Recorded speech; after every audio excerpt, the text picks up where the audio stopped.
Hoy nos une un mensaje, Today, we have a hoy nos message une un mensaje que that resume el joins desafío us y la and oportunidad de summarizes the nuestros challenge and tiempos. the opportunity of our Innovación, times: confianza y innovation, sostenibilidad, trust, and el poder de la sustainability, acreditación. the power of En un mundo que accreditation. cambia a In a gran world that velocidad, donde la changes tecnología in transforma high speed, where industrias, las technology cadenas de transforms suministros se vuelven industries, más supply complejas chains become y more los retos complex, sociales y and ambientales exigen respuestas challenges responsables. La need a acreditación se ha sustainable and construido como responsible un puente responses. entre la evidencia Accreditation académica y la confianza is pública.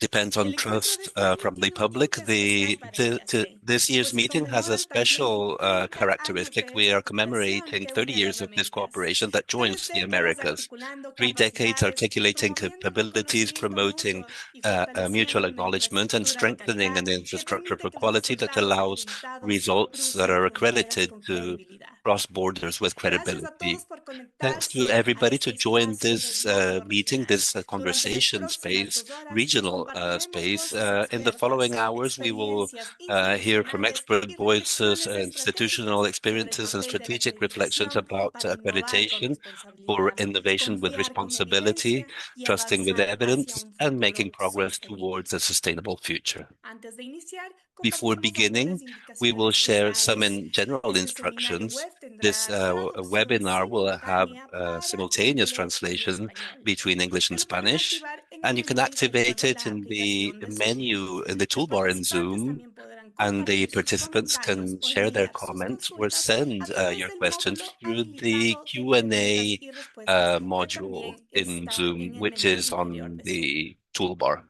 on the bottom side of Bienvenidos your screen. nuevamente todos. Welcome, everybody. Para iniciar esta jornada, To begin with invitamos this a Andrea activity, we Melo, will invite presidenta Andrea de la Melo, Cooperación Chair of Interamericana de the Cooperation of Acreditación IAAC, IAAC, quien dará las who palabras de will bienvenida. give us some Adelante, welcome Andrea. words. Muchas The floor is gracias, yours, Andrea. Verónica. Thank you, Muy buenos Veronica. días, muy buenas Good morning, tardes, good donde quiere afternoon, que wherever you estés. are. Es un gran honor darle la It's an bienvenida a honor este evento to welcome you virtual to this organizado en el virtual marco del Día event Mundial de la organized for Acreditación, the World una Accreditation fecha Day, que nos a invita a date that reflexionar sobre invites el us to valor de la reflect acreditación on para the nuestras value sociedades, of nuestras accreditation for our economías y society, our nuestro economies, futuro and our común. future, Como bien dijo our Verónica, common este future. año en As Veronica especial ya said, se this celebra year sus 30 IAC is años, celebrating 30 30 años years de of muchos existence, 30 éxitos years of many y en successes. este momento And celebramos at el this Día point in Mundial time, de la we celebrate Acreditación the con el tema World Innovación, the Accreditation Confianza y Day with the topic of Sostenibilidad, el innovation, poder de trust, la acreditación. sustainability, the power of Un saludo accreditation. cordialmente a todos los I would like organismos to de welcome acreditación, all the miembros de accreditation IAC, bodies that are a present los here, organismos de the evaluación de la members of IAC, conformidad, the a los conformity assessment reguladores, al bodies, the sector regulators, productivo, the productive nuestros socios sector, regionales e our regional partners internacionales, and international nuestros partners, invitados our special especiales para guests ponencias en este for evento y a todas presentations, las personas and que hoy all nos persons acompañan who are desde here distintos today países from de las different Américas y countries, más from the allá. Americas and El beyond. tema de este año es The topic for this estratégico year que is the desempeñamos. La strategic role acreditación, that además de una accreditation has, herramienta besides técnica, being a también technical es una tool. base de It's confianza a para que los trust productos, basis servicios, for products, procesos y services, sistemas processes, and respondan a systems las respond necesidades de una to the sociedad needs cada of a vez más society exigente, which is dinámica y more conectada. demanding and dynamic En and un mundo connected marcado por each transformaciones year. tecnológicas, In a world desafíos marked by ambientales y technological nuevas demandas del transformation, environmental mercado, la challenges, and new demands acreditación from the market, contribuye accreditation a que la contributes innovación avance con to seguridad, innovation credibilidad and y with responsabilidad. credibility and También responsibility fortalece and la progress.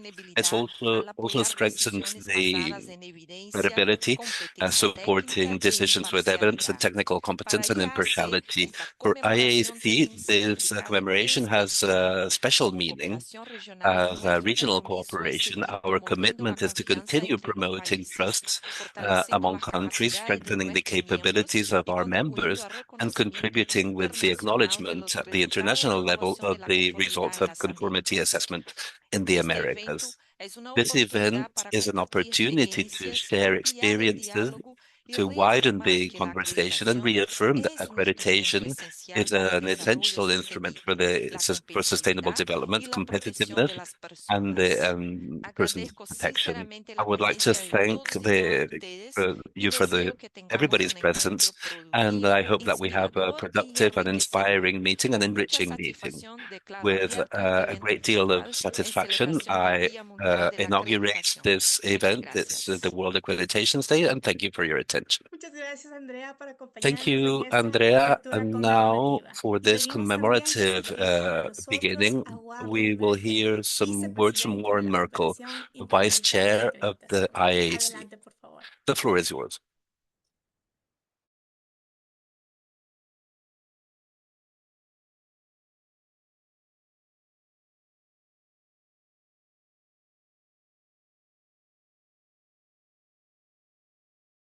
Warren, ¿está con nosotros, Warren? Warren, are you here with us? Having technical difficulties. Ok, buen día, Again, adelante.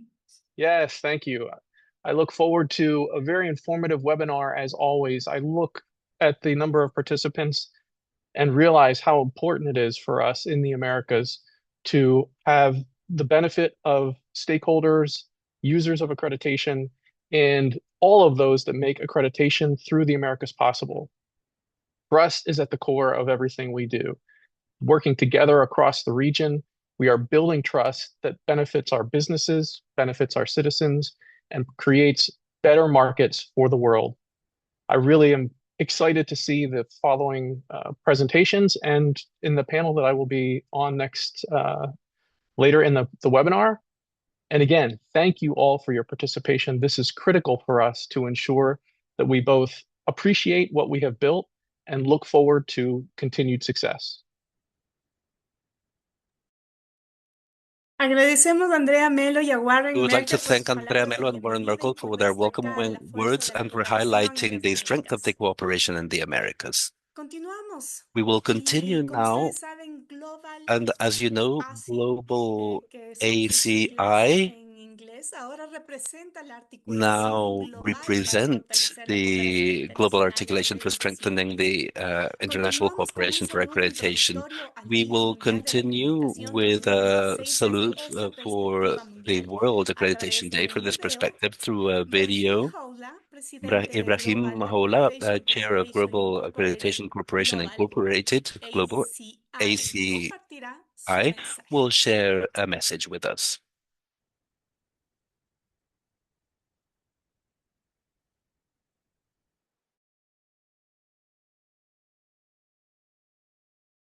Adelante con el video.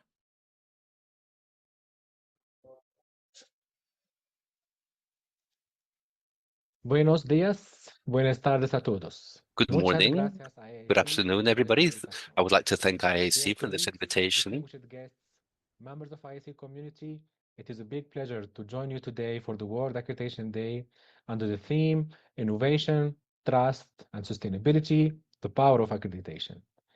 I would like to thank IAC, its leadership, members, committees, and secretariat for organizing this important event and for their continued contribution to accreditation in the Americas and internationally. World Accreditation Day is an opportunity to remind our stakeholders that accreditation is not only technical activity, it is a foundation of confidence. It supports regulators, businesses, consumers, society by ensuring that conformity assessment bodies are competent, impartial, and reliable. This year's theme is very timely. We talk about innovation. Innovation is changing our economies and societies. We talk about artificial intelligence, digital tools, new technologies, and even new forms of conformity assessment that are creating opportunities, but also new risks. Accreditation has an important role in ensuring that innovation is supported by competence and confidence. We talk in this theme also about trust. Trust is also becoming more important than ever. Today, we see many claims about quality, safety, sustainability, cybersecurity, climate, and performance. But the key question is not only whether a claim exists, but whether it can be trusted. Accreditation helps answer this question by providing confidence in the bodies that test, inspect, certify, validate, and verify. And this theme this year also we talk about sustainability. Sustainability is also a major priority for governments, but also for industries and citizens. Conformity assessment, once accredited, supports credible sustainability claims.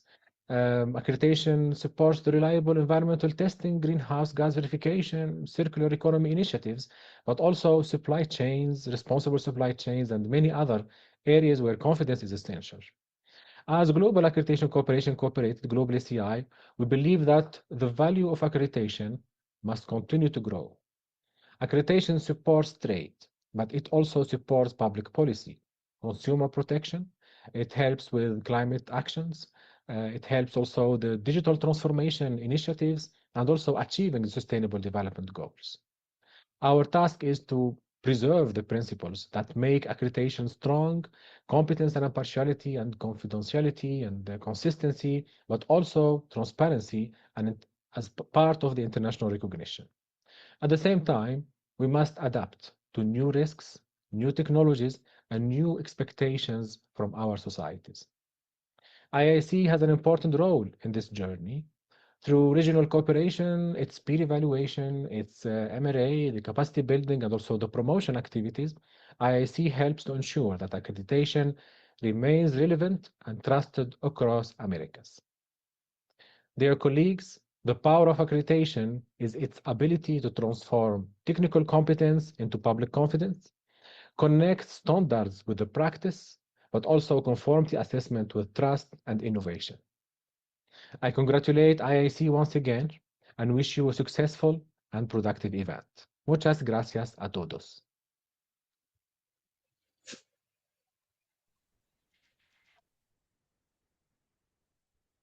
Agradecemos a We would Ibrahim like to thank por este mensaje que Ibrahim nos Houla conecta for a this una visión message that global de la connects us to a acreditación, global porque mission, la a confianza vision of técnica accreditation, because necesita technical hablar un idioma confidence or común trust en todo el needs to mundo, speak a y common ya es language una in the whole realidad. world, and Y that is a saludamos y reality le already. saludamos también ahora And que pudo we conectarse ahora con nosotros y nos we está would like to acompañando welcome mientras lo lee el equipo. Ibrahim, Muchas who gracias, managed to Ibrahim. join the meeting, and he will remain in the meeting while he has Entramos the time. ahora Thank a you, uno Ibrahim, de for los being temas here. We will centrales de now esta go to jornada: one of the main topics of this fortalecimiento de la activity, gobernanza entre la strengthening of doble governance transición, in el the poder de la acreditación twin para la innovación transition, y la the power of sostenibilidad. accreditation Sin duda, for hoy la innovación digital y la innovation, trust, and transición sostenible sustainability. están And redefiniendo la these forma en que are producimos, redefining the way regulamos, in which we etiquetamos produce, y regulate, confiamos. certify, and trust. Esta conferencia This estará a conference cargo de will Natalie Cohen, be in charge jefa of de la Natalie Unidad de Cohen, Gobernanza Chief or Head Regulatoria of para the los Retos Regulatory Globales Policy for de la Global División de Challenges Política Unit Regulatoria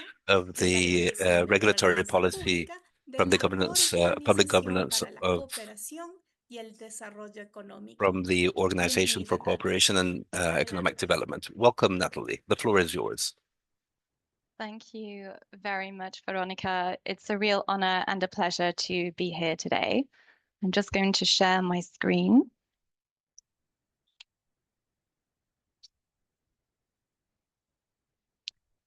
Okay, I hope you can all see that now. So I'm representing the OECD today from the Regulatory Policy Division. And as Veronica mentioned, I head up what's known as the Regulatory Governance for Global Challenges team, and we look specifically at regulatory policy challenges that are transboundary and cross-sectoral, such as the challenges posed by the digital and the green transformations. Today, I'm going to give you a brief overview of the OECD and the report we published last year on quality infrastructure, before going into the main topic on strengthening governance in the face of the twin transitions. For those of you who aren't that familiar with the OECD, I'll just give a quick overview of the organization. The OECD is a member-led organization with currently 38 members that supports governments in three main ways. Firstly, through data gathering and analysis to support policymaking. Secondly, through normative instruments or soft standards, if you will, and practical tools and guidance for policymakers. And the third way is through dedicated thematic or country support through technical projects. The OECD's recommendations are, in essence, normative instruments, and these build on 2 decades of work at the OECD of looking at regulatory policy. Our work on international regulatory cooperation and agile regulatory governance to harness innovation is particularly relevant for looking at the topic of quality infrastructure. Last year, we published a report called Reinforcing Regulatory Frameworks Through Standards, Measurements and Assurance, and this focused on the topic of quality infrastructure. And it was the result of a successful collaboration that we had with the British Standards Institutes, the International Metrology Organization, the German National Metrology Organization, and the OECD. In particular, our goal was to bring together policymakers and quality infrastructure practitioners to raise awareness and enable these two worlds to better integrate together. Because one thing we realized through the process of drafting this report is that there can be a real lack of knowledge and awareness between the two communities. And we structured this paper around three main topics. How does quality infrastructure support better regulation? How can it help us to tackle global challenges? And how can governments strengthen the governance of their quality infrastructure systems? The report provides a useful primer on both regulatory policy and quality infrastructure and explains the 5 pillars of what we refer to as QI: standards, conformity assessment, accreditation, metrology, and market surveillance. And the report provides many illustrative examples of this. It explains how quality infrastructure forms the backbone of smooth trade of products and services across borders, building consumer confidence and trust that the food we consume is safe to eat, or, for example, that our phone charging cables will work across borders. The report explains how these 5 pillars function together as a quality assurance system to build trust and market confidence. And the core premise is that by embedding standards and quality assurance in regulatory systems, governments can build more adaptive, efficient, and innovation-friendly regulatory environments.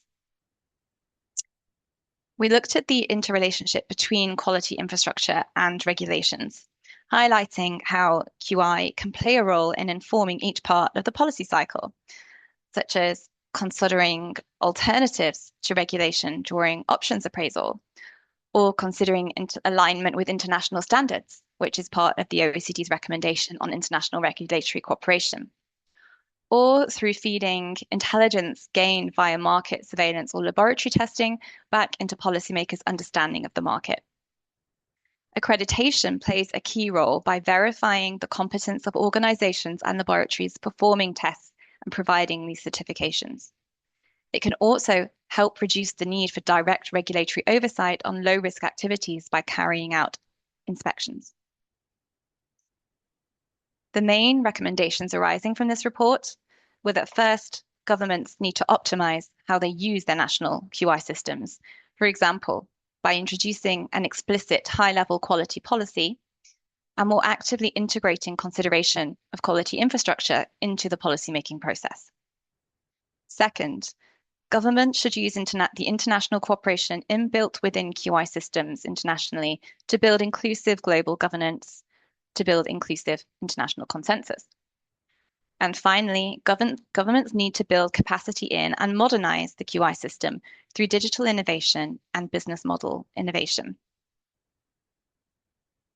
And to support governments in reviewing their national QI governance, we developed a practical checklist tool that can be used to provide a country review assessment with recommendations for governance improvement. And we're interested in hearing from any quality infrastructure institutions or governments who would like to work with us to implement the checklist in their context to strengthen the governance of their systems. The checklist tool is intended to provide a key support to helping to do a strengths and weaknesses SWOT analysis of a QI system. And over time, we would like to work towards developing governance good practice principles for QI systems. So now moving on to the topic in question of the day, the governance that we need in face of the twin transitions. We are in an era of accelerating change, an increasingly dynamic and uncertain policy environment, yet many public institutions were designed for stability and predictability. Technological innovation, shifting economic dynamics, and evolving geopolitical conditions are transforming how societies create value, exchange information, and identify risk. Meanwhile, OECD governments face mounting spending pressures, which make restoring public finances difficult, while public debt levels are already elevated in many OECD economies, and spending pressures are rising in a number of areas such as defence, healthcare, and supporting an ageing population. In addition to these fiscal difficulties, technological changes, environmental changes, sluggish growth, as well as the need to make significant productivity gains, require major policy changes. But the government levers for delivering these reforms are particularly constrained in a world where external and internal barriers to change are numerous. Even where governments have the resources and electoral mandates to enact reforms, low levels of trust in governments and the threats posed by a complex information environment mean that broad public support for change can be difficult to obtain in practice. As an illustration, the OECD's 2024 survey on drivers of trust in public institutions show that only 4 in 10 people, 41%, find it likely that the national government would adequately regulate new technologies such as artificial intelligence and digital applications and help businesses and citizens to use them responsibly, while more than 1/3 think it's unlikely. In our report on quality infrastructure, we considered the potential of QI to support policymakers in addressing global challenges such as the twin transitions. The international QI system already has scientific and data-led processes that support evidence-based decision-making and international consensus building on technical topics. While the governance landscape is complex and fragmented, QI can help bring consensus and support alignment across fragmented actors globally. QI can connect public sector and private sector action to support the implementation of regulatory frameworks. And international standards and mutual recognition facilitate interoperable global governance frameworks that can scale globally but be locally practical. QI provides the mechanisms through which international regulatory cooperation can take place in practice, complementing the high-level negotiations within government. And whether that's through international collaboration on metrology, harmonization on international standards, such as ISO's net zero or circular economy standards, or via trade agreements or mutual recognition agreements that accept accredited assurance across borders. Examples include mutual recognition of conformity assessments. For instance, as an Andean community member, Ecuador can recognize Colombian conformity assessment results as demonstrating compliance with standards created by Ecuador's own Institute for Standardization. And this collaboration is strong regionally. In the Americas, international agreements like the International Accreditation Forum's Multilateral Recognition Agreement and the ILAC MRA provide structured international frameworks ensuring that certificates, validation, and verification statements can be accepted across multiple markets without the need for recertification. This supports the tested once, accepted everywhere model, reducing frictions across borders for businesses by streamlining trade and eliminating duplication. The international cooperation mechanisms of accreditation bodies and other international QI bodies continue to offer significant value. This has long underpinned effective trade and economic growth. And in today's complex geopolitical setting, in which issues such as the regulation of AI are leading to diverse and fragmented policy responses, this system is a key asset. And when it comes to the regulatory governance of the digital transformation, quality infrastructure bodies are already playing a critical part. And it's through standards that principles-based normative instruments, such as the OECD's AI principles, are being translated into concrete action. Standards are providing a key part of the implementation toolkit on how to handle the governance of AI, from defining concepts and terminology to impact assessment, providing risk management frameworks, and the detail on how to undertake audits. Conformity assessment will play a key role in building trust in AI by supporting market access and pre-market verification of systems. And this is particularly evident in the EU's approach under the EU AI Act, where each member state must appoint a national notification body responsible for identifying suitable conformity assessment bodies. Therefore, accreditation is also critical to the digital transformation. By providing the accreditation for digital systems and services, and by supporting conformity assessment bodies as they adapt to the challenges and opportunities of digitalization. And in addition, they can provide support for innovation and regulatory experimentation by working with innovators to develop pilot accreditation schemes for newer technologies like AI or green hydrogen. They can help define what good looks like for new tech before formal laws are even written, providing a clear pathway for companies to demonstrate safety and gain market trust quickly. QI services such as accreditation are also supporting sustainability. For example, in the EU, the emissions trading scheme is underpinned by accreditation as a way to check that those providing verification services are robust and impartial. This utilizes the national accreditation bodies of Europe and their coordination regional body, European Accreditation. So these types of tools have a role to play in reinforcing transparency and accountability in the development of sustainable supply chains and in the fight against greenwashing.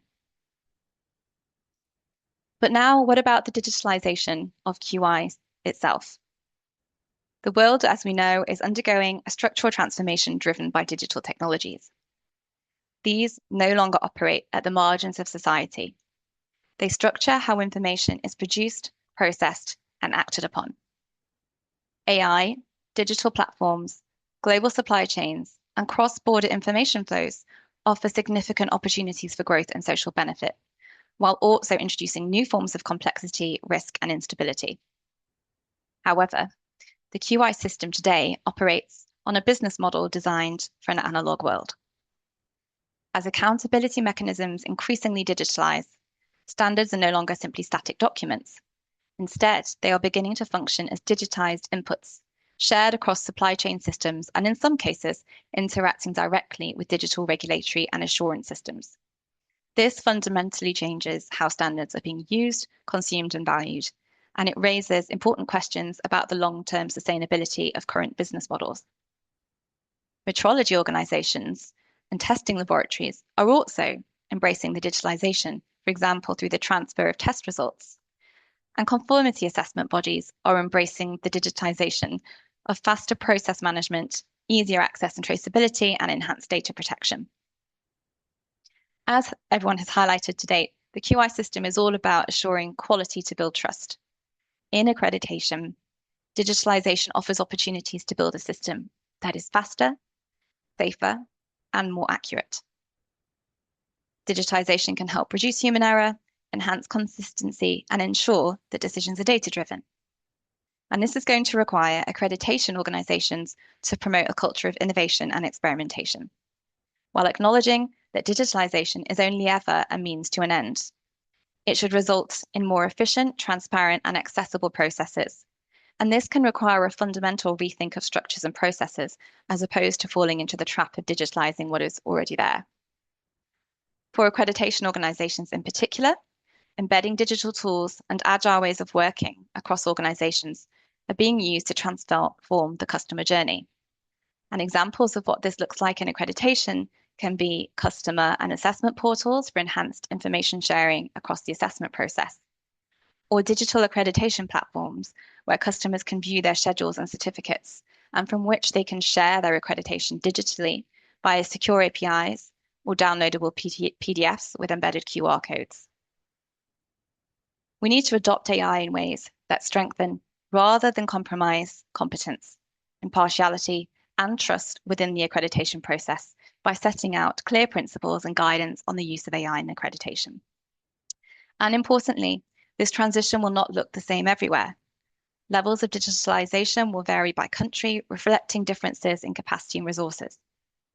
But ultimately, the core challenge is developing a clearer understanding of what the potential pathways to a digital future could and should take. And much will need to be learned through experimentation, testing, and iteration in partnership with industry and policymakers. And now I would like to move on to something that is contextually particularly important and relevant in the world of regulatory policy currently, and to which quality infrastructure can also contribute. Within government, increasing administrative complexity and a compliance-focused culture have also hindered timely and effective actions as well as reforms.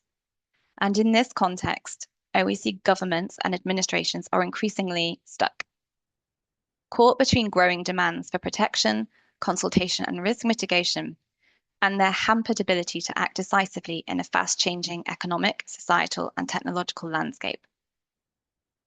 In 2025, under the Simplifying for Success initiative, the OECD surveyed businesses and governments. The results showed widespread agreement by 72% of government officials and 90% of businesses that regulatory requirements are overly burdensome. Regulatory requirements topped businesses' challenges by a considerable margin, ahead of taxation, talent management, and geopolitical instability, and the problem is seen to be growing. Simplification is currently high on the agenda of many governments, with some already making far-reaching changes. Accreditation bodies can support these simplification efforts by promoting the use of international standards. And they can also help with cross-sectoral consistency by using a common language for competence. Accreditation bodies help regulators from different fields, for example, privacy, AI, and safety, to align their requirements, preventing companies from being pulled in different directions by overlapping mandates. They provide a centralized database of competent bodies, making it easier for businesses and consumers to find reliable partners without conducting their own exhaustive due diligence. While accreditation is often invisible to the end consumer, it functions as the connective tissue of the global economy. By standardizing how competence is measured, accreditation bodies allow complex systems to operate with significantly less friction. So the modern governance environment is undoubtedly complex, with policy challenges increasingly interconnected. However, this moment presents a real opportunity for QI organizations to understand their strengths and the gaps, pilot new pathways to digitalization, and to identify innovative ways to collaborate with market actors and policymakers in order to deliver more effectively for the interests of their national stakeholders. And I'm coming back at this point to the overarching recommendations from that OECD report to focus on governments leveraging the international cooperation within QI and on building capacity and modernizing the system. And to that end, I've included here at the end some ideas on areas for future work and future exploration. And the OECD is ready to act as a supportive delivery partner to help further this thinking. And what I've suggested here is on governance, applying the OECD checklist to identify and strengthen ways to strengthen governance through even an individual QI body setup or at a country level. We also think there's a gap in evaluating the economic impacts of QI services, and in particular, the impacts of aligning or not aligning with international standards and the impact of mutual recognition approaches. And we propose taking a deeper look into digitalization approaches within the QI system, identifying digitalization pathways. And finally, I mentioned the need to raise awareness within the policy community and the QI community. And on the back of our report, we are continuing to work on this with our partners. Thank you for listening, and I look forward to the rest of the discussions today.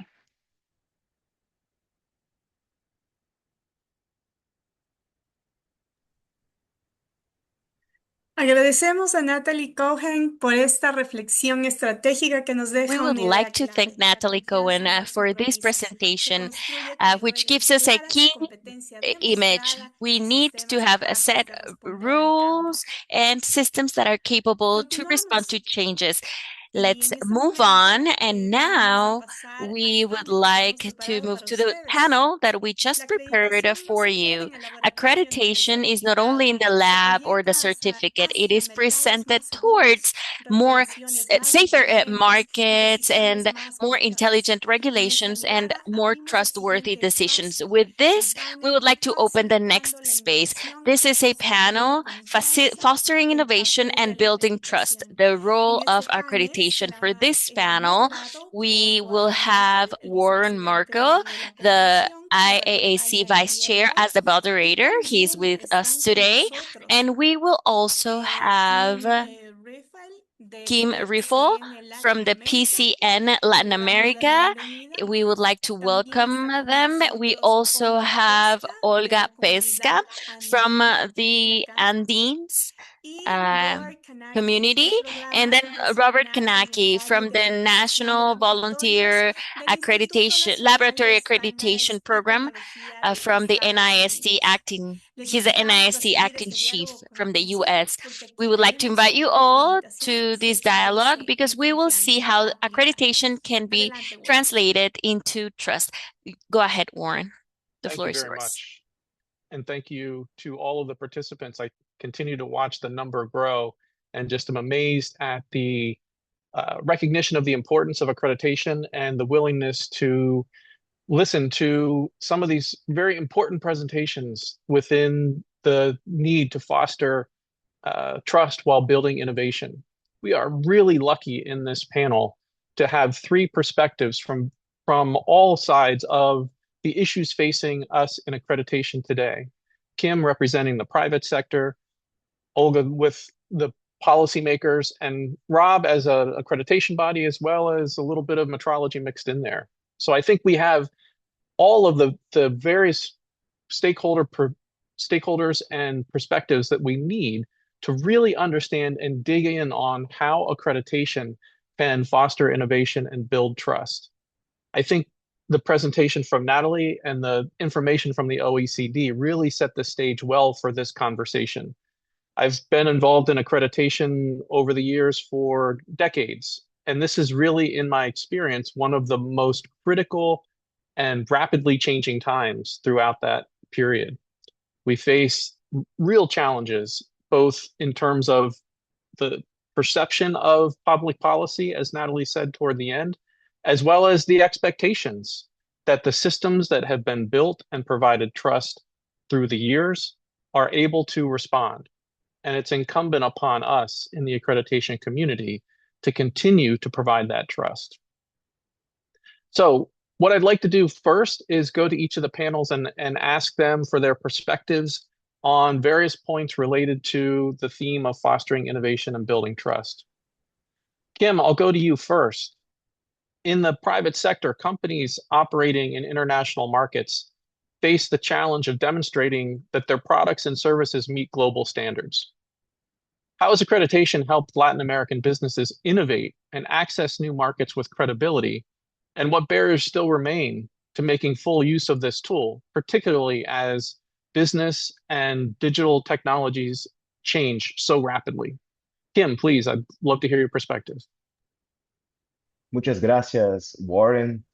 Thank you very much, Warren. And well, I would like to start by saying that I'm very happy to be invited to be here and to participate in this panel. This is a very important date for our community, the World Accreditation Day. So I am very grateful to IAAC for this opportunity, and my appreciation to you as our moderator and all the other panels, Olga and Robert. It is such a pleasure to share this conversation with you.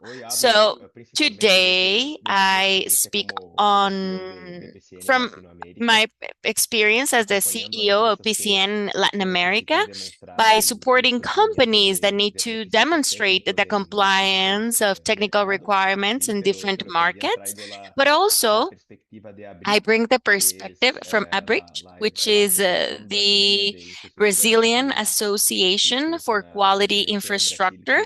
And in Brazil, they introduce most of the accreditation bodies in Brazil. And I also bring the perspective from one of the members of the IAAC stakeholders committees and the Global Accreditation Cooperation Incorporated. So Warren, I think that on behalf of the private sector's perspective, accreditation offers something critical for international trade, which is trust, right? It can travel from one country to the other whenever one company, a Latin American company, has some trials in an accredited laboratory and they receive a certificate that was issued by an accredited body. is not only a technical document, right? With this document, when it was issued as part of the corresponding process, and it has all of the international agreement backups as a recognition, it can turn into a real passport so they can access other markets. So I believe that is the purpose of these agreements that have been developed by IAF and IAC in the global ACI, so that the conformity assessment, if it was done properly, it can generate trust for others. So for Latin American companies, I would say it has a huge value. Many companies are innovators and they are technically very competent. However, if they want to enter a market where their brand or the technological capacity of the country of origin is not known enough, then in those cases, a report or a certificate of accreditation can help them transform or foster trust and objective evidence. So it's only a matter of saying that a product is safe or that it complies with certain requirements. It's not only that, it is also about showing that through a competent and impartial body and a recognized body, they can say this. So that's why I believe accreditation not only facilitates trade, but it also strengthens innovation. A company will be more willing to invest in new technology when they know that there's a way, a trustworthy path to showcase their safety, their conformity and compliance. So, however, there are still barriers and important challenges. I would say that the first is the difference that many times we find between international accreditation certificates and effective acceptance on behalf of a regulatory authority. So when the accreditation bodies from two countries participate in the same international agreements, a national regulation may demand the trials or the certificates or the compliance in general to be done locally. So in practice, a company can have an accredited report and technically valid and still be forced to send some samples to the country of destination and then repeat part of the assessment. And that, without a doubt, generates costs and delays, and that will affect small and medium enterprises mainly. So a second barrier or a second challenge, I would say, I would call it the fragmentation of the regulation. By that, I mean accreditation will confirm the competence of those that evaluate. However, that does not make all of the requirements standardized for all of the countries, meaning the product may need to operate 50 hertz in one country and 60 hertz in the other, for example, or it can change the outlets, the requirements for labeling or energetic efficiency or cybersecurity or whatever, right? But these are just a couple of examples, but at the end, if they have an accredited result or not, that eliminates all of the differences between countries, between markets. And also, Warren, I would like to say that there is what I would call the cultural challenge, right? Many companies still consider trials and certificates as a cost that appears at the very end of the development of a product. But in reality, for technical requirements, it should be considered from the beginning. So whenever a company knows the standards, the regulations, and the markets previously, whenever they want to enter a new market, they can have the trial repeats and the designs, and they should consider the delays, as I said before, as well. So I think it is very important that there needs to be a relationship between the market, the industry, the providers, and the society in general.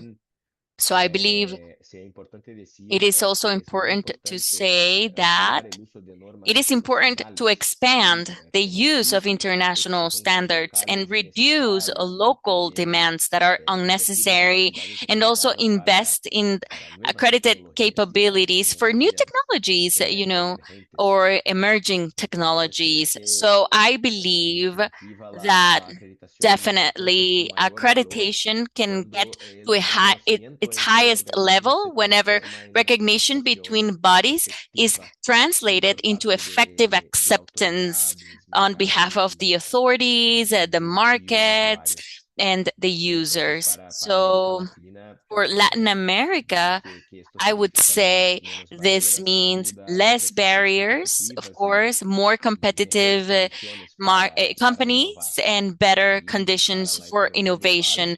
And for global economy, this means, well, for trust, trust will not, we won't need to construct trust from scratch whenever a product crosses any border or enters a new market. So I think that will be my main message. Once again, thank you very much for this opportunity, and I'm here if you need anything. Thank you. Thank you so much, my friend. That's excellent insight and a lot to unpack there. There's really been a significant history of building that trust. And as you say, it's not a perfect system. And there are challenges both in terms of the regulatory issues as well as you said, cultural issues around understanding and communicating both the value of the conformity assessment system and accredited conformity assessment as a mechanism to provide that trust, but then also being able to be agile and address changing needs. That agility then has to have the trust in many cases of regulators. And so I think we're quite fortunate to have Olga here representing the policymaker perspective. So Olga, I'd like to turn to you and ask you, with regional integration depending on countries mutually recognizing each other's conformity assessment systems, how has accreditation contributed to building trust among Andean nations? And what role can it play in the sustainability and innovation agendas that governments are currently driving? Muchas gracias, Warren. Un saludo Thank especial you para very todos much, los Warren, asistentes and y a para todos great los representantes de los organismos de my regards acreditación to all of y the un representatives agradecimiento a of the Bajo por la accreditation invitación a bodies. participar en I este wanted to thank panel. Un IAAC saludo for my especial para the Kim invitation y to para Robert. participate in this panel, and as Bueno, well ¿cómo as contribuyó greeting la Kim and acreditación Robert. a Well, construir esa how confianza has en the los países de accreditation la región contributed andina? to build the Usted trust in the recuerda countries of the entonces los Andine region, and recomendadores what de is the role sostenibilidad that y we can confianza have que in impulsan nuestros sustainability and gobiernos? innovation that Primero, our governments rápido promote? contexto. La Well, comunidad just a quick andina está context. integrada In desde our hace community, 57 we años por integrated Bolivia, this Colombia, Ecuador y 57 Perú. years ago by Bolivia, Colombia, and Constituye Peru, un bloque and regional de it libre is comercio, a libre arancel regional para el block of intercambio de bienes entre free los cuatro trade países. to have Y como assets between the four soporte countries, técnico and as de a este technical proceso de support for integración, this la Comunidad Andina integration cuenta process, con the el Sistema Andina Andino de Calidad community, we y have soporta the el quality Instituto and the Nacional de system that Calidad is de cada uno de supported los by cuatro the países, quality systems of articulado each one of the mediante una countries red that is unitaria de articulated acreditación, within the certificación técnica, Andenes normalización y homologación. networks of Este that we have. This system has allowed us to build trust between the countries to facilitate that intra-regional trade, which is one of the objectives of the integration, and then contribute to the development of our productive systems by considering that more than 90% of our companies of the region are SMEs, and the Andino market, for many of them, means the very first experience. So even though this is a very common market with zero fees, to access this market, it means to comply, according to the type of product and country of destination, to all of the requirements of that country, each one of the four, and also requirements from the clients, and then comply with these specific requirements with regulations or standards from the private sector. So in that context, accreditation has meant a critical role to provide that technical basis that will sustain trade through competence and trust by either the trial services, okay, that the compliance with those requirements. On regards of sustainability, well, the four countries have aligned the national policies with the Agenda 2030 and the SDG goals. And even though each one of them has provided the priority to different environments in Bolivia, Colombia, Ecuador, and Peru, provide an important basis in the conservation of biodiversity, climate change, social inclusion, and development of territories. And this opens space to consolidate an Andina agenda in sustainability with important bases such as a circular economy, sustainable production, energetic transition, and biodiversity management, climate change, water management, strengthening of sustainable commerce, value chains, and innovation. So for all of these topics, of course, we need standards, and within those standards, we need other associated services for the quality infrastructure, as they can be trials, certifications, inspections, and others. So that's where accreditation has a critical role in many aspects. First, by supporting implementation of these new regulations and technical standards associated to these issues, and then assuring competence of the bodies that verify that compliance of those standards or regulations linked to circular economy, water management, emission measurement, etc. So accreditation also has a critical role by creating trust in the declarations and of sustainability that are done for the products, processes, and services, by ensuring that the environmental and sustainability support the standard requirements and that are for them to be trustworthy for the benefit of communities, authorities, and users. So through the recognition of the results of the MLAs by reducing time, costs, and facilitating sustainable trade. So another value of accreditation in the sustainability efforts in the Andina community, it contributes to follow-up and support of the SDGs, or Sustainable Development Goals, because they provide trustworthy data and results that provide help to the decision-making based in evidence. So accreditation also has other critical roles for the Andino community in innovation. For example, this still brings important challenges. We are still in the consolidation stage. We have an emphasis more on digital transformation, but we still have many challenges for closing technological gaps. And however, accreditation has a relevant role in these innovation systems when we back up or support new technologies by allowing them to be developed and on the technically recognized criteria requested. Even if a product is so innovative, it has to be safe, it has to have quality.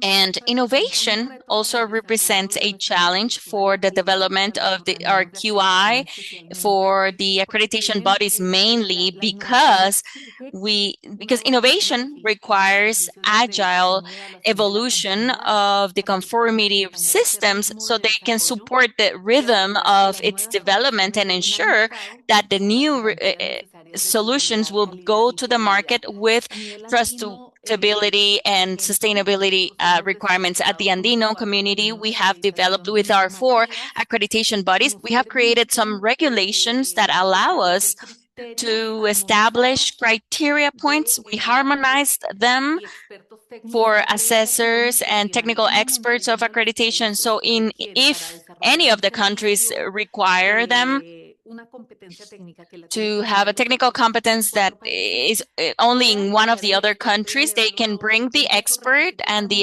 evaluator with the harmonized criteria points so they can provide this service for example, innovation or the certification of a product. We've also developed some efforts on digital transformation so we can have available information rapidly and know the supply of products that maybe a company might need for a conformity assessment service, for example, to certify a product of an innovation. So accreditation for us is critical, both for the trust in the markets of the Andino community, as well as with the sustainability agendas, as well as for innovation. Thank you, Warren. Thank you so much. So much really important perspective from a policy standpoint. And I think it blends well with a lot of what Kim was raising, with the fact that there are many situations where regulatory requirements may need to be different. And we need to understand those. But the fact that we can still have trust in the ability of the conformity assessment bodies and the accreditation bodies to respond in the same way that they have in the past is at least taking one of the variables out of the consideration for the government authorities. They know they can trust the system, and so then they can focus on their particular needs and challenges. And I think that's going to be increasingly challenging, as Natalie brought up earlier, in areas such as artificial intelligence and in the application of that technology across sectors where we've already had solutions in place, but the transformative nature of bringing artificial intelligence into things like sustainability or products in the market and their safety, there will be a need, I think, for a lot of regulatory harmonization. And because of that, the need for communication from the private sector, from the conformity assessment community, and the accreditation bodies to those policymakers, so that when they make those difficult decisions on whether to regulate and how to regulate, they are doing that from a position of knowledge about how the system works. Thank you for that insight. And that brings us to you, Rob. I'm leading into the question that I'd like to ask you. This is a celebration of World Accreditation Day. Many of us know what World Accreditation Day represents and what accreditation is, but we have over 500 people on this webinar. Not to put any pressure on you in terms of the number of people watching, but many of them may not be familiar exactly with what we do. So NIST, the National Institute of Standards and Technology in the United States, as the National Metrology Institute, and your program, the National Voluntary Laboratory Accreditation Program, NAVLAP, represent the technical foundation underpinning trust in laboratory and conformity assessment results. So for a business leader or academic who's on this webinar today and unfamiliar with how this infrastructure works, how would you explain why accreditation is that link between the science, technological innovation, and market trust? Rob, please. All right. Well, thank you very much, Warren, and thank you for that great question. Yeah, so NAVLAP is the accreditation body that's part of our National Metrology Institute here in the United States, which is NIST.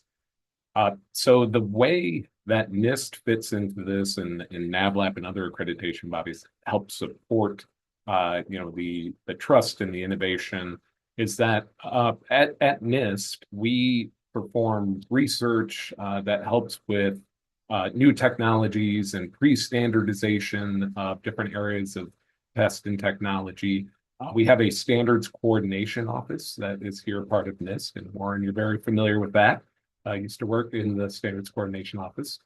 And they help not only industry, but other governmental agencies and other organizations to support them in these research pre-standardization activities that help get these technologies, these tests, these measurements, and other areas ready for standardization. Even in the beginning, of course, AI is an area that we're very involved in now, and other critical emerging technologies, or CETs that we call them. So we have a whole group that just is dedicated to supporting people who are in that pre-standardization phase. It's in research development, and help disseminate our knowledge throughout industry, throughout other federal agencies and other partners across the world.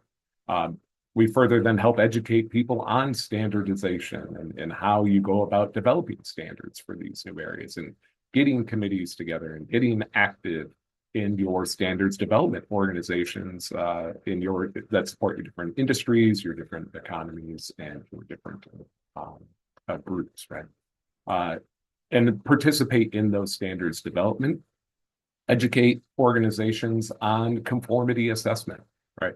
And we worked with other regulatory agencies, governmental agencies that are looking to have increased confidence in the programs that they manage, food safety being a good example, right? For us, the Food and Drug Administration, or the FDA, when they were looking at ways to help and increase the safety of our food and people's trust in the safety of their food, they reached out to NIST and other entities to say, how do we go about this? And how do we set up a conformity assessment model that really help ensure that the testing that goes behind the food to ensure that the food is safe, there are no microbiological contaminants, things of that nature.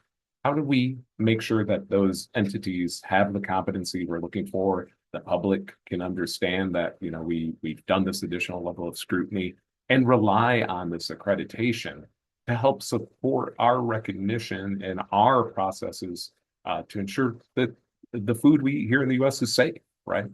And NIST was involved in helping facilitate that whole process. Worked not only with NAVLAP being part of NIST, but other accreditation bodies in the U.S. relying on that international infrastructure that Global ACI helps provide, IAC helps provide, to ensure that all the accreditation bodies that provide these accreditations to these labs and different entities are operating at a similar level, so that even you can have increasing confidence in the accreditation bodies and accreditation that we're providing to our entities. So that's a way that NIST, through NAVLAP, through NIST, through the Standards Coordination Office and other departments here doing research, helps really underpin it all, right? We're really connected and involved in all of this. And from the very beginning of the CETs, all through standardization, conformity assessment scheme, to the accreditation that helps then support the regulation, the recognition that the public can rely on and say, yes, okay, I can have increased confidence in the results that are coming through there. That I know my food is safe, my water is safe to drink, my car, computer, laptops, all of those things are going to have that increased confidence there. So yeah, that's just a little bit about NIST, how we go about supporting that, how the accreditation body fits into the whole process. Excellent. Thanks for that, Rob. And as I'm listening to you speak, and I look at the background for today's webinar that we all have, and the examples of all of the different products and services and things that we take for granted in our daily lives.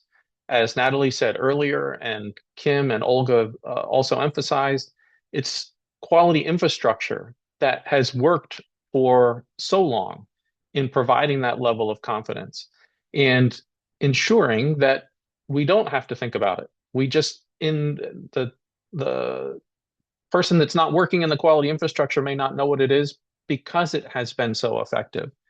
And I think that's one of the reasons why it's important for us on this World Accreditation Day to emphasize the successes that we have built through the years to have that trust in the private sector, as Kim said, with industry being able to rely upon conformity assessment bodies that have been accredited and demonstrated their competence, their impartiality and consistency, that policymakers at the national or regional or global level have confidence in the quality infrastructure system, and how accreditation bodies and metrology institutes within that system have the ability to provide ongoing trust. I think the challenge to all of us going forward, and maybe the message that I'll leave the panel with, is there are a lot of things changing, and we need to ensure that all of us together are having communication like this webinar today and the ongoing communication that we are fostering through IAAC and the global ACI to make sure that the decisions that are made and the way that we move forward with some of these critical and emerging technologies are going to end up in the same place that we are today, where we have inherent trust and are able to ensure the safety and ongoing security of all of our citizens and all of our countries. I really appreciate the insights from all three of you. This has been extremely enlightening to me, and I'm sure to the, where are we at now, 512 participants. Thank you very much to the panel, and I will give it back to Veronica. Muchísimas gracias a Warren Merkel por esa Thank moderación you, en Warren este Merkel, for panel, a moderating todos this y cada panel, uno de los and to panelistas por all the ese intercambio panelists tan for this enriquecedor. Hemos such an visto que la enriching discussion. acreditación habilita We la have seen innovación that cuando se existe accreditation estrategia enables innovation estratégica, when there's technical cooperación competence, y visión de futuro. cooperation, and a vision for the Y future. ahora conectamos ese Now futuro con we will liderazgo, connect that future with especialmente leadership, el liderazgo de las especially mujeres en with la women's infraestructura de la leadership in calidad, the que quality se ha ido infrastructure, posicionando a lo which has largo de todos been estos años. positioned in all these Este years. espacio reconoce que la This confianza space se enriquece y acknowledges that fortalece cuando trust is más also voces, strengthened when more experiencias y voices, liderazgos experiences, participan en and la leaderships construcción de un participate sistema de in calidad building mundial. a system for Invitamos all nuevamente quality. a Andrea We Melo, are presidente inviting de la Andrea Comisión Melo, the head Interamericana de of Acreditación, IAAC, con su intervención with her titulada intervention Inspirando el futuro, Inspiring the Future, Confianza, Trust, Innovación y Innovation, and Mujeres Women Líderes. Leaders. Adelante, Andrea. The floor is yours, Andrea. Muchas gracias, Verónica, nuevamente. Thank you, Veronica, once again. Estamos muy contentas We con el are éxito de very este happy with evento. the Contamos con success of muchos this participantes en event. We este have many momento. participants right now. 517 están More than conectados, 500 are lo que on this demuestra la meeting, which importancia que proves tiene the importance esta that fecha. this Y por date ocasión de has. este tema, es un And honor nuevamente talking estar about hoy this al topic, frente de it's an honor to ustedes como be here presidenta with de you la today Cooperación as the chair of Interamericana de IAC. Acreditación, en un momento que va a quedar And en la in the moments memoria that de will be nuestra left in organización. the La memories of celebración de our la primera organization, the edición del celebration of Premio the first IAC edition a la of mujer the líder en IAC evaluación de la prize for conformidad the woman acreditada en female leader América. for accredited Quiero evaluation comenzar in the con una Americas. I would pregunta like to sencilla. begin with a ¿Qué simple sintió question. ustedes en lo que What do hicieron esta mañana you antes de llegar aquí? feel? What did El you feel when you agua con did la que se ducharon, el what you café did que before tomaron, getting el here, the medicamento que water that you quizá used for alguien de having a su shower, the familia coffee that you necesitó, drank, el the vehículo o medication el that avión somebody que tomaron. needed, the plane Detrás or de the cada car uno that de estos momentos brought you to where cotidianos you are. So hay behind algo each one of these invisible, moments, of these pero everyday sí moments, posible con there's seguridad, la something that made it evaluación de la possible, which conformidad is conformity acreditada. assessment. It made it possible Y with detrás de esta security. And evaluación, behind this en los evaluation, laboratorios, en los in organismos de inspección y laboratories, certificación in de todo nuestro bodies, continente, hay certification bodies, or personas validation que bodies, there dedican are su persons vida who a dedicate their podernos lives confiar. Hoy for venimos a us to be contar able la to trust in historia all de these services and 5 de products. Today, esas we are going to tell the personas, story of 5 of 5 these mujeres persons, 5 women that are extraordinarias. extraordinary. And there we will talk about a topic that I see has worked on a great deal. So acknowledging the persons who are working, who are in the front line, who are in their leadership of their organizations, promoting conformity as accredited conformity assessment and acknowledged assessment. With the topic inspiring the future, trust, innovation, and women leaders, I would like to speak about each one of these three concepts because each one of them explained why we have this prize. Trust, the first word. First of all, trust is the most valuable currency in our sector. It's not decreed, it's not purchased, it's not improvised, it's built through tests and audits, certificate by certificate during many years. When a consumer buys a safe food or a government makes a decision about the quality of water, when a product of our region goes through a border and it's accepted in international markets, what's operating there silently is trust. Trust that our community has built. And that trust, as you will see today, has a woman's every day more. The second word, innovation. We live in a time in which our sector is being transformed in a speed that we had never seen before. AI, remote inspections, digital platforms, sustainability certification, circular economy, zero carbon, and many others. Innovating in conformity assessment requires a delicate balance, changing everything that can be changed without compromising the technical rigor that defines us. The women that we that we know today are proof that that balance is possible. They have visualized processes, they have created laboratories, they have worked with AI in their organizations, they have done it, improving the quality standards, not lowering them. And third, the three words, the two words, female leaders. How many of the professionals who have been with us have been the only women in a meeting? How many have had to prove twice what others have only had to prove once? How many have had enormous responsibilities for in decision making and discovered a path where they discovered that they were capable, and not only that, but extraordinary. So this prize is exactly for that, for acknowledging women who, from the leadership of accredited conformity assessment body, have promoted trust, the technical competence, innovation in the Americas and the Caribbean. And so it's organized by the IAC with the support of PTB from Germany, the Metrology Institute from Germany, so that these technologies continue to be are not invisible anymore, so we can visibilize them. When we visibilize a female leader, we are opening a door. The girl that looks science from far today, or the young professional that has doubts on working on something. So all of these girls or women need to see that other women already did it. So inspiring is multiplying. That's the real purpose of this prize or award. While looking at the candidates from the whole continent, we found something beautiful. Even if their stories are very different, there's five features that all of them have. Five features that describe a female leader: vision, to see opportunities where others see obstacles; courage, to take the leap, even with fear; rigor, that that generates excellence, innovation for reinventing processes, services, and models, and generosity. Maybe the most powerful feature of all, because these women don't go up alone. They form, they teach, they are mentors, they inspire, and they open the path for the ones that are coming behind them. So 5 features, 5 colors, 5 histories, 5 stories. Let me introduce our 5 finalists.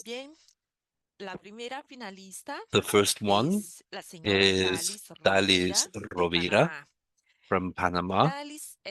Dalis is the director and founder of the Laboratory for Physical Chemical Laboratory from the Chiriquí Autonomous University. Her story started in 1995 with a conviction that conformity assessment is a social change tool.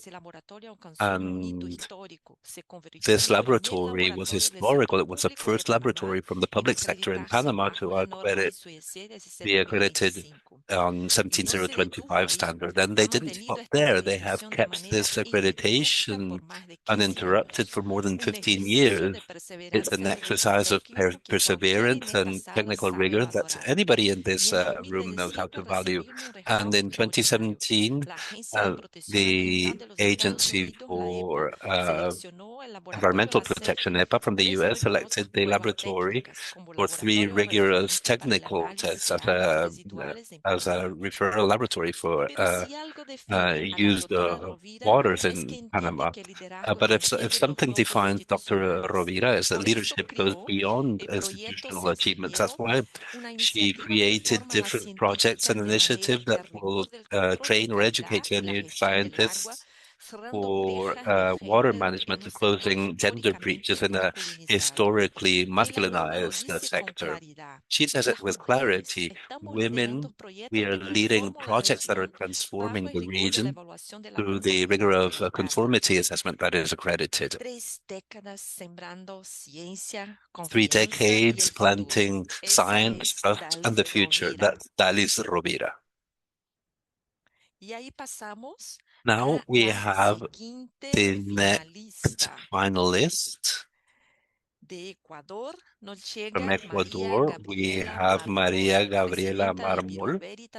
She is the head of Viro Veritas Ecuador and director for certification for Ecuador, Peru, Colombia, and Panama. And she sustains trust literally in 4 countries at the same time. And she works on 4 pillars: technical excellence, gender inclusiveness, and innovation that transforms, and sustainability. So she has been sustaining and maintaining accreditation on 17025, 17029, 17020, 21. And in the strategic level, she has promoted the digital platform, and she has created laboratories in Quito and Machala.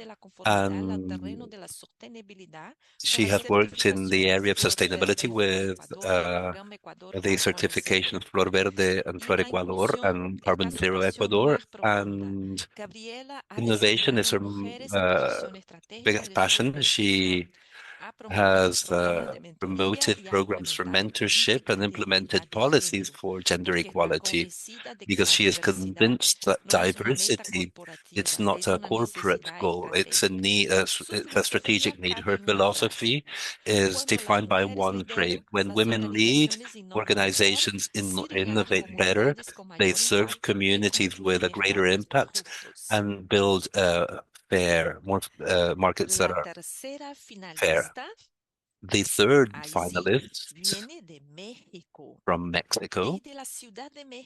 From Mexico City, we have Araceli González Morales, Director of Operations of Factual Services, a certification body and inspection body. Araceli represents something that we sometimes forget to celebrate: constant technical leadership, the one that strengthens everyday quality infrastructure in the country.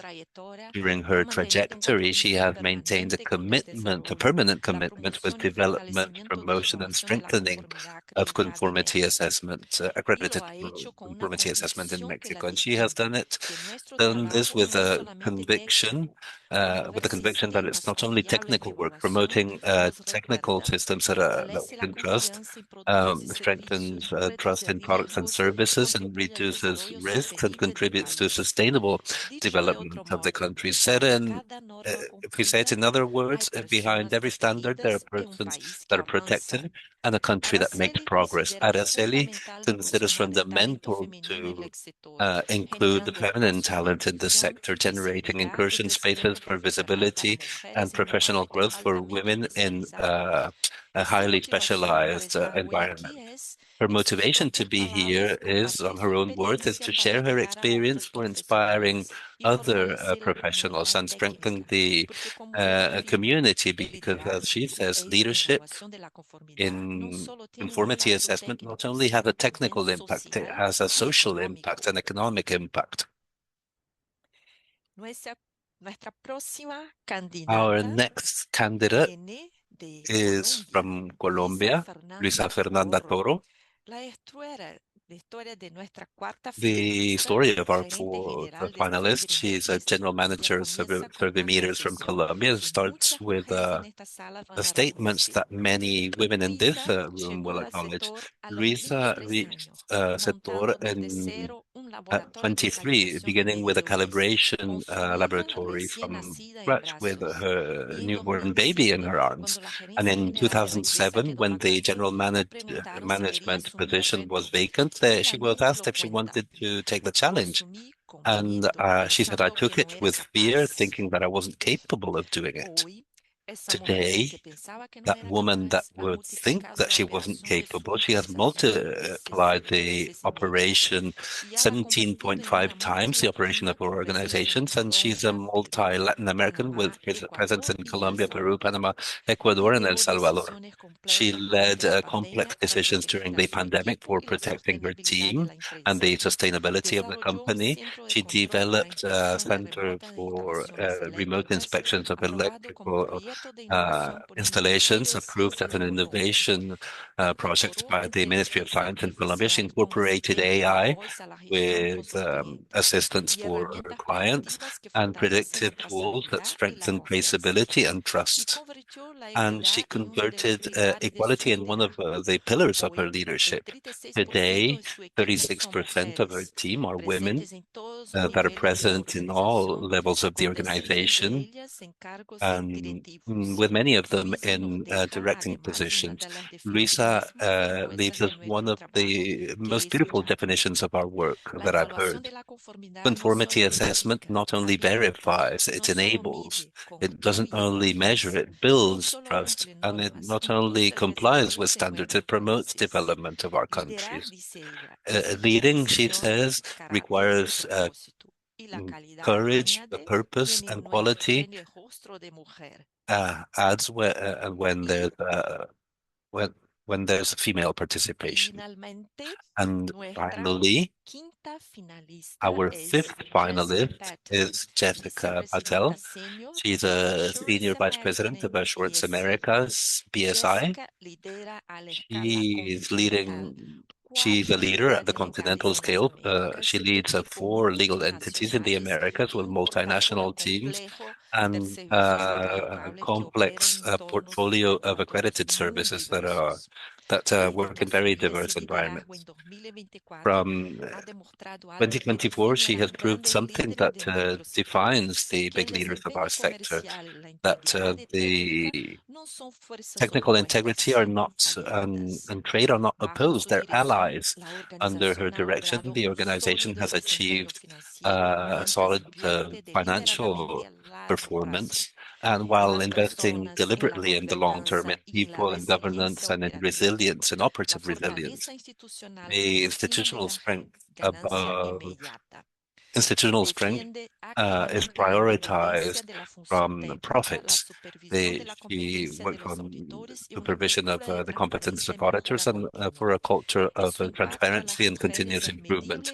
Her impact on women is measurable and sustainable. She led a redesign of the leadership structure that produced a significant amount of women in roles of real responsibilities, not only symbolic positions. They are decision-making with they are positions with the power of decision-making. She also works on the structure for feminine talent, and she's a visible and authentic representative of women through BSI network. So in summary, a leadership that joins financial management, technical governance, and inclusion, strengthening trust and credibility of the whole organization. Finally, ladies and gentlemen, Delis, Gabriela, Araceli, Luisa, Jessica, 5 women, 5 countries, 5 stories, different stories, however, one same lesson. That trust that our markets have, our products and our regions is built with rigor, and that rigor has its own name. Innovation is not a threat for quality when it's led by persons with vision and courage. And when a woman leads, not only she gains, their organizations innovate better, their communities receive better services or services that they can trust, and also women that are behind her that discover that the path exists because somebody already went through that path. So to our 5 finalists, thank you for your excellency, for your courage, for your generosity. Each one of you has already earned something that no jury can give you, the power of inspiring. The accreditation bodies that presented these candidates to PTB and to the members of IAAC, I would like to thank them for making this award possible, because it's for visibilizing female leadership is in conformity assessment is key for innovation, and for each girl that sees science very far or that have their doubts about science, we want to say from here that in conformity assessment, there's a room for you, there's room for your leadership, for transformation, and for inspiring others, because the future of trust in the Americas already has a face, and it's a woman's face. Thank you very much to all of you, to the candidates. It's not only 5, there were many more, and all the countries that presented them and the bodies that presented them. Thank you very much, and I will give the floor to Veronica for the announcement of the winner. Thank you, Andrea, for this inspiring intervention and necessary intervention. The future of quality will be more solid when technical excellency will work together with inclusion, leadership, and cooperation. So we are reaching one of the most significant moments of this event. So the announcement of Andrea of the finalists, and the winner of the award is, and for this we will ask all the persons who were appointed, who were as finalists, to turn on their cameras so that all participants in this event can get to know you and give you a virtual round of applause. So please turn on your cameras, the finalists. If you are in the meeting, congratulations for the work that has been done, and everything that Andrea said is very interesting, and we should applaud it, such as our participants are doing it virtually. This prize celebrates trajectories that inspire, open opportunities, and show that technical competence have include leadership with commitment and transformation. And for this acknowledgement, I will invite Mirta Leiva, Chair of the Subcommittee for Promotion of IAC, and she is a representative of the National Accreditation Body of Paraguay, and she will be here with us for announcing the winner of the awards. The floor is yours, Mirta. Thank you, Veronica. Hello, everybody in all your locations. This is an exciting moment for our cooperation. We will announce the winner of the first edition of the IAAC Award for the Woman Leader in Accredited Conformity Assessment, Leadership that Transforms the Continent. We know the 5 finalists that were mentioned by the IAAC chair, Andrea Melo, Dr. Gladys Rovira from Panama, Gabriela Mármol from Ecuador, Araceli González from Mexico, Luisa Fernanda Toro from Colombia, and Jessica Patel from the United States. Congratulations to all of you. And before announcing our winner and creating a little bit more suspense, I would like to mention some relevant points that were taken into consideration for awarding this prize.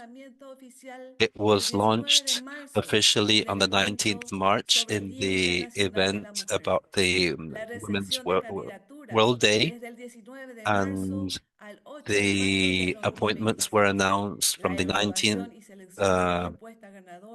March, and the evaluation of the proposal was done from the 28th May to the 10th June 2026, and it was a very difficult task for the jury.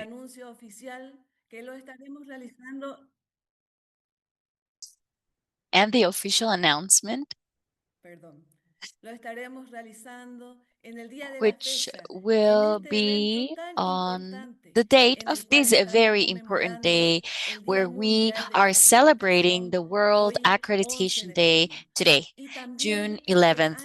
And then also this year, we will celebrate the 30th anniversary of our cooperation. So the delivery of the award ceremony will happen at the IIAC General Assembly in Lima, Peru on September 18. So for this first edition of the award, we have the proposals of 10 countries: Peru, Colombia, the United States, Paraguay, Panama, Costa Rica, Mexico, the Dominican Republic, Ecuador, and Brazil.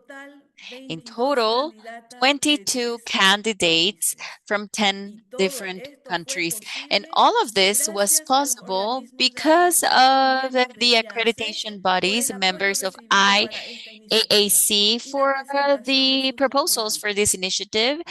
And the candidates were from INACOL from Peru, ONAC, Colombia, ANAB from the United States, ONA, Paraguay, CNA, Panama, ECA, Costa Rica, EMA, Mexico, SAE, Ecuador, ODAC from the Dominican Republic, and CRC from Brazil. Thank you very much for these accreditation bodies. And as I said before, a total of 22 nominations for this award. And who were members from this jury who had the very difficult task of selecting the finalists and the winner? Well, we had brilliant women for this award, and therefore it was very difficult.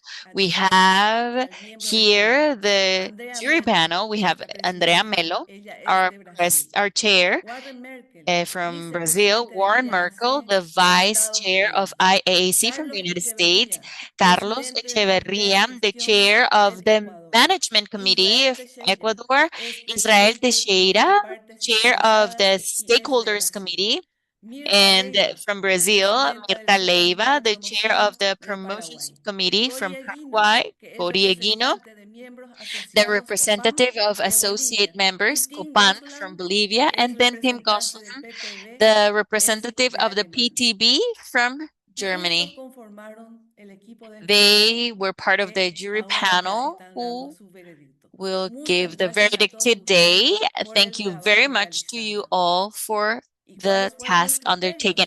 So what were the criteria points that we had for this election? Leadership and CAB management, trust and technical competence, innovation and continuous improvement, ethics and innovation and continuous improvement, then initiatives supporting women. All of these criteria points were evaluated according to the documents and evidence provided by each one of the proposals by the accreditation bodies that were sent. So, what else can we say to these brilliant women? On behalf of IAAC, we would like to express our profound gratefulness for all of the fantastic women who were nominated for this award. IAAC will issue a certificate of recognition for each one of them. The certificates will be sent from the IAAC Secretariat Office. Thank you very much to you all. Through the documents that we received, we were able to observe how important the work that you're doing before your accreditation body. So as any other, we can only have one winner. So now we will say what our winner will receive. We are getting closer to that great moment. I imagine the momentum is building. However, before we announce the winner, we would like to mention the prizes the winner will have, and also a very special recognition to the PTB, the Meteorological Institute of Germany, that supported us to have this award. So the prizes will be as follows: a fully paid trip to Lima, Peru, so they can be part of the General Assembly of IAAC from September 14th to the 18th of this year. Also, the opportunity of participating at the Stakeholders Committee meeting, the subcommittees, and to be part of the Business Assembly and the General Assembly, as I said, thanks to the sponsorship of the PTB, the free membership for 1 year as part of as an IAAC stakeholder membership, and then the space, the recognition of the IAAC that will be provided during the General Assembly in Lima, Peru, and then a space for presentation, a presentation slot at the General Assembly. They will have an allocated slot to present their project to the international community, and so they can become a source of inspiration for other women. All of these prizes will be for our winner. And the moment is here.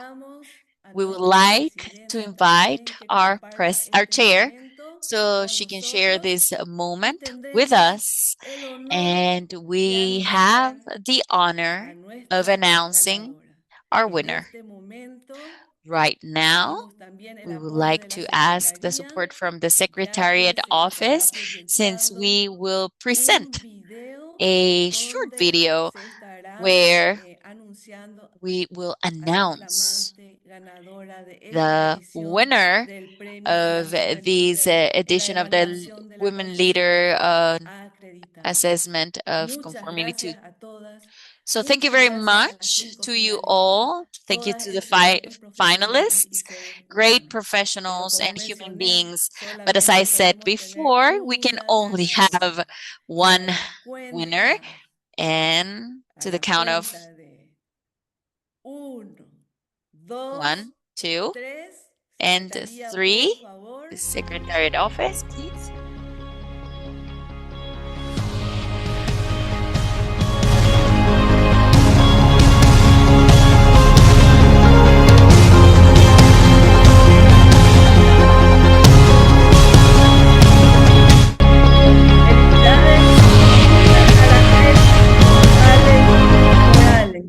La amante ganadora de la primera This is our winner of the first Accredited Conformity Assessment Leader Award in the Americas. It is such an honor for us on behalf of IAAC to announce you as the winner. And now, before I give the floor to the chair again, I would like to read something from our winner. Today, we recognize a professional whose professional path showcases the impact of technical leadership and innovation and commitment, what it can have in strengthening conformity assessment in accreditation. So with more than 20 years of experience, Lina Araceli González Morales from Mexico has been consolidated as a great leader in a conformity assessment in accreditation. As the Director of Operation of Graduate Services, SCC, she has promoted strengthening of technical competence, quality of services, and the trust in conformity assessment processes by contributing to the development of a quality infrastructure that is solid and trustworthy. Beyond her technical achievements, as Araceli has been distinguished for her commitment in the promotion of equal opportunities and women empowerment. She is convinced that women in leadership roles has to have a visible and active role in all of the professional spaces. She has promoted concrete actions to strengthen an organizational structure with more equality. Congratulations, our greatest congratulations. We have our lady chair with us. If she wants to give any words right now, you're welcome to do so. Thank you very much, Mirta. Congratulations, Araceli. We'll be waiting for you in Lima for our General Assembly. Thank you very much. And I would like to give the floor to Veronica so she can give us the final remarks. Thank you. We would like to congratulate the finalists and the winner of this award. Her example strengthens the whole conformity assessment community in the Americas. We are getting close to the closing of this activity, and well, we are going to do so with Andrea Melo, the lady chair of our cooperation. So you can give the final remarks for the event of the World Accreditation Day that has had very exciting lines, and we are closing this way. Please, Andrea. Thank you very much, Veronica. And so at the end of this very successful event, for the first time with IAAC, we had more than 500 participants in the World Accreditation Day event. This proves our commitment as a region on regards of safety, trustworthy, traceability, innovation, and technical competence that we are trying to foster this year. Specifically, we would like to thank the participation of our special guests, all of the speakers and panelists, the Secretariat Office, the Promotion Subcommittee, the Vice Chair, Warren Merkel, and all of the members of IAAC who made this moment possible. Thank you very much to all of the participants today who are with us right now. We'll see you in Lima, Peru, and see you next World Accreditation Day. Thank you very much to all of you. Thank you, Andrea, very much. And as we said, we would like to thank all of the speakers and panelists who participated today, all of the representatives of accreditation bodies, all of the participants of the conformity assessment bodies that are joining our events more and more, who are also part of this whole quality infrastructure at a global level, and then other participants who were with us in this summit that was organized by IAAC. In your screen, as you can see, as always, we have a QR with a short survey because we work for you. And your comments and proposals are valuable so that we can improve and according to your requirements. Thank you very much for being with us to celebrate the World Accreditation Day. Let's build from accreditation to a more trustworthy region. So, and also a happy anniversary to IAAC for the 30 years in this path. Have a great day and have a great weekend as well. Thank you very much.